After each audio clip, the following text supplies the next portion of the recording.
on sen verran, voisiko sanoa, että ujonpuoleinen tuo kuljettaja. Ole sinä hiljaa, tämmönen vanha tokkerromu, mikä mä olen.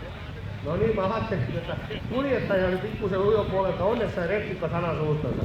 Panappa äätä tähän radioon, mutta ei kuulu pikkuuskolle kavereille. Niin, mutta siis se näkyy. Ai ei kuulu.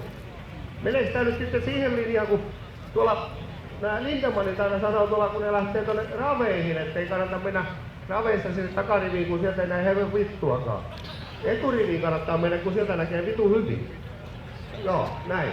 Mutta pistäkäähän pojat kummia sulamaan. Nyt meidän loppu tilaa tänne.